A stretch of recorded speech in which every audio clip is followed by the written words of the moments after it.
right, everybody. Thank you for tuning into the full episode. We've got a bonus content piece for you all today, and Dan just shared with me something I want you all to hear. So, Dan, tell us about your experience with a certain world record roller coaster. Well, when you first reached out to me about being on the podcast and called Ride of Your Life, I think you mentioned something. You talked about roller coasters. Yeah. And when we finished the episode, I said, "Hey, where's the question about the roller coasters?" But the one I was going to mention was the Beast at Kings Island in Cincinnati, which opened in 1979, and at the time it was the tallest, longest, and fastest wooden roller coaster in the world. And I rode it the next year, the second year it was open, with my dad, and it was in 1980. And I remember we stood in line over an hour to get on it. And so I'm 13 years old, and my dad, God bless him, he had to have full set of dentures when he was in his early 30s. Wow. So we get on that roller coaster, and it is as advertised. You make this long climb, and as you come over the top, you look down, and there's a little bitty black hole at the bottom, and about 1.2 seconds you're inside that thing. It's a tunnel. Yeah. And it does the twists and turns and everything, and the only thing that I remember about it is that shook so much, so violently, because it was going so fast, that my dad actually had to clasp his hand over his mouth to keep from losing his false teeth. Wow. which we laughed about for years. Well, and so then here's the second part of the story. I graduated high school in 1985, and I was 195 pounds and could dunk a basketball. And by the time I got to be in my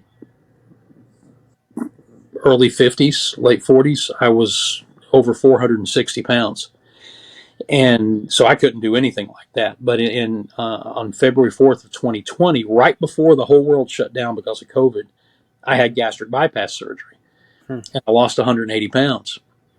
And so my wife and I, in 21, I think it was, it might have been later in 20, but I think it was 21, we went to Kings Island.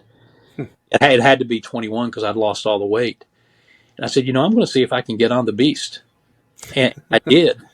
And Nice. so I rode it again, which is still the only other time I've ever ridden it, but it was the first time I'd ridden it since 1980. So it was 40 years between rides. Yeah. And it was still as terrifying and fun the second time as it was the first time. Yes, the Beast it's something. It will beat you up. It still is. It's amazing. It's one of the best roller coasters in the world.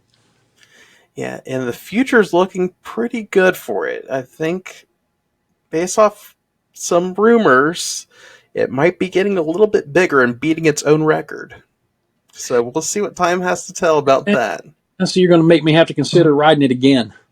Yeah, with Revenge of the Beast. Yeah, so we'll see. Awesome. I want you all to hear that. And what are some other Kings Island memories that you've had? We started going to the park not too long after it opened in 1972. And how long that's been around. I'm scared of heights. I hate heights, but first time going up in the replica of the Eiffel Tower they have there, and yeah, it was the first time that I had been to someplace so expansive as that. And I'm 57 years old, and I still go back every chance that I get.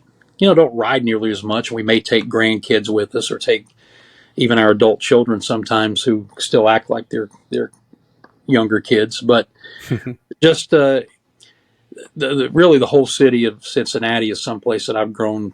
I've been in love with since I was a child, and so we go back there occasionally, and like I say, I may not ride anything, but just walking around and taking in the atmosphere and watching kids interact with their parents and do stuff like that.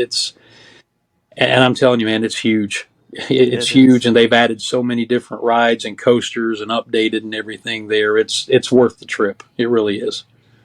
It is, and I too have grown up at the park. It's my home park, and my wife and I joke about it being our second home because we have the gold pass and we do the meal plan and everything. So we're there a lot. So yeah, when you mentioned that afterwards, I'm like, oh man, I wish we would include that in the original episode. But this is giving people a reason to listen all the way through. People hang up like the movies when the credits are rolling and the producers stick stuff in there. My wife and I have graduated now to where we're season pass holders at Dollywood, which is about 3 hours where we live. So, you know, we'll ride a few rides, but we ended up watching more shows than we do anything. All right. So, what's your absolute favorite thing about Dollywood?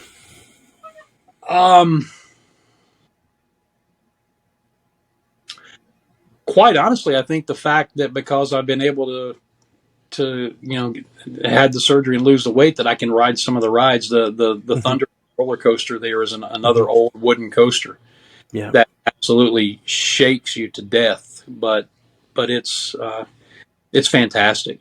I really enjoy it, but I just love the family atmosphere there, and you know, like I said, we have kind of graduated to where we like to go and enjoy the shows and things along those lines. So, and the other thing about it is, if I can keep her and my daughters in the park, then they're not out spending money in Pigeon Forge or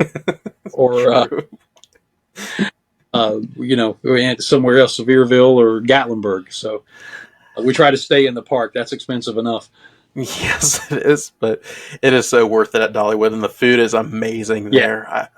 The cinnamon bread can't beat it. And then the entertainment, like you said, is top notch. Probably some of the best theme park entertainment out there. I think so. You got the Kingdom Airs, you got the little shows here and there, but yeah, good stuff. Well, I'm glad you mentioned that. Well, I was just all hyped because you had mentioned that in the very first conversation we had, and I was like, we're just going to talk about the Beast. But I think what the Lord had us talk about in the main segment today was needed. Much more important than a roller coaster, for sure. Yep. We are a ministry that talks about roller coasters, but ultimately we want to make Christ known and let people know there's help from the Lord even in the roller coasters of life. There's hills, valleys, corkscrews, all that stuff, but ultimately God is there with us once we're saved. You'll get shaken up, but you'll eventually come into the station. Yeah. Amen.